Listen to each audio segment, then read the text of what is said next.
turn off that AC unit. It's getting quite loud in here. Today, we once again dive into the cesspool and the absolute sludge that is Twitch.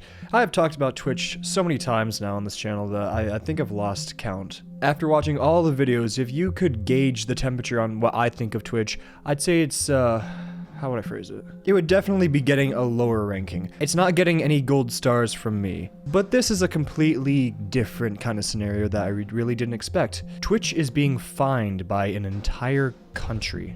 They've really outdid themselves, and I need to, I don't know, I need to give them a little pat on the back. Good job, guys.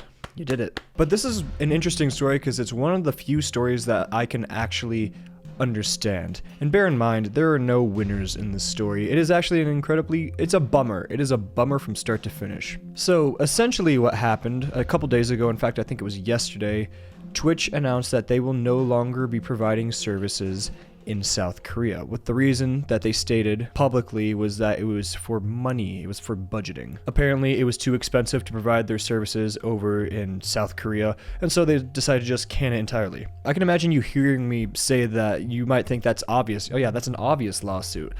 But that's where the weird thing comes in. And the weird part is, they're not being sued for that reason. They're not being sued because they're no longer providing services. They're being sued because they're no longer allowing people to watch VODs. And apparently the reason that this fine is going through is because it has something to do with South Korean law.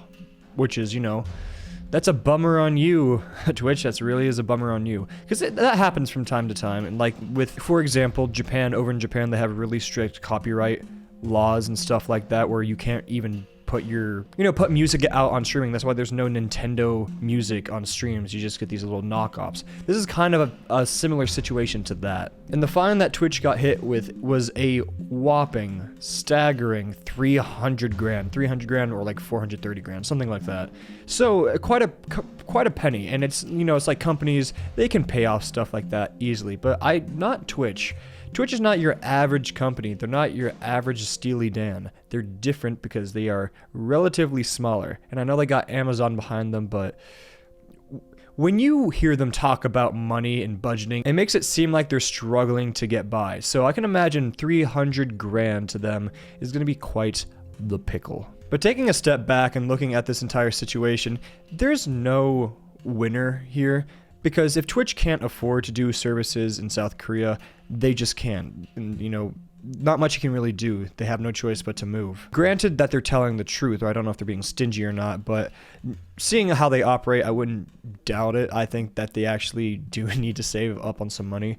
But the sad part is, and the really unfortunate part is that not only are you not allowed to watch or not going to be able to watch any Twitch streams over in South Korea, but creators will not be able to stream in South Korea, which is a massive, massive blow. I mean, the reason why is because there are so many people in South Korea who use Twitch and are making a living off of Twitch, putting hours in every day just to stand in front of the camera and do the work that they, you know, whatever content they decide to do. And all that in a very short period of time is about to get ripped away from them. And that really sucks because streaming and content creation, it's not stable. It was never stable. You don't get a severance package. You don't get the ability to, you know, get sufficient heads up. It just happens sometimes. And this was something that is really unfortunate. And it's sad to see these streamers find out that they no longer have a job anymore and that they have to go move to somewhere else.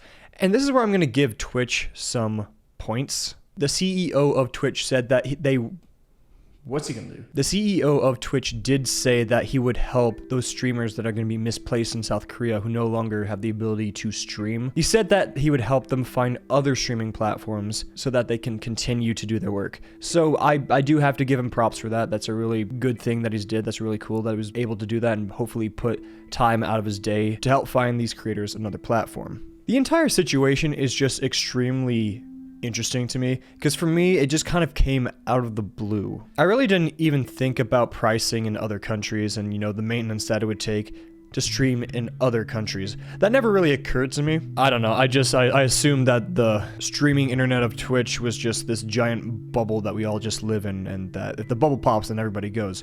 But apparently that's not how that works. Now if I were to give my own personal opinion on the entire matter, it's really tough because for one, my heart goes out to all the people on Twitch who are in South Korea that no longer have jobs. I feel bad for everybody that's not going to be able to watch streams anymore. But at the same time, I kind of understand, because at the end of the day, if they run out of money, then nobody gets to stream. And sure, you can chalk that up to mismanagement. I'd probably be behind you on that. But at the same time, money is money. It doesn't grow on trees. It's just really unfortunate that it came to a point where they had to shut down their site for an entire country. That's crazy to me. The one thing I don't understand, though, is why they have to limit the VODs. Because when it comes to this fine from South Korea, that's something that I can actually understand. Because yes, the ability to watch VODs and the ability to watch actual live streams are two different things, because VODs are just posted. They're on the website to watch at any time, whenever you want, wherever you want. And live streaming is different because, you know, you have to have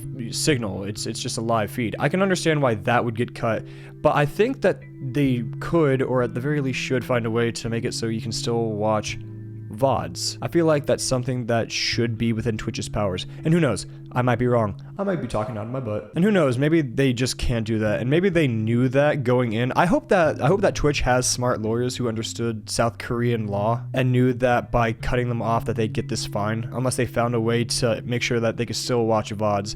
Maybe they just couldn't find a way to do that, and maybe they just took the fine on the chin.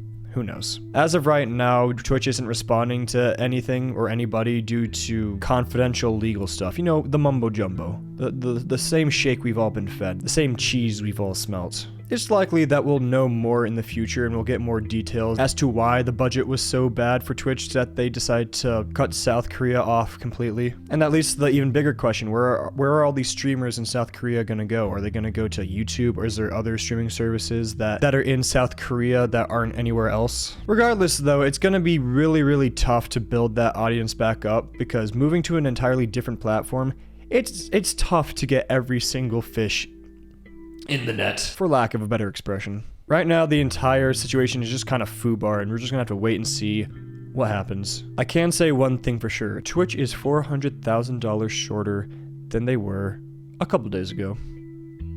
Shame. But that's it for me today. Thank you so much for watching, if indeed you still are. My name is Brockster, and I bid you all adieu.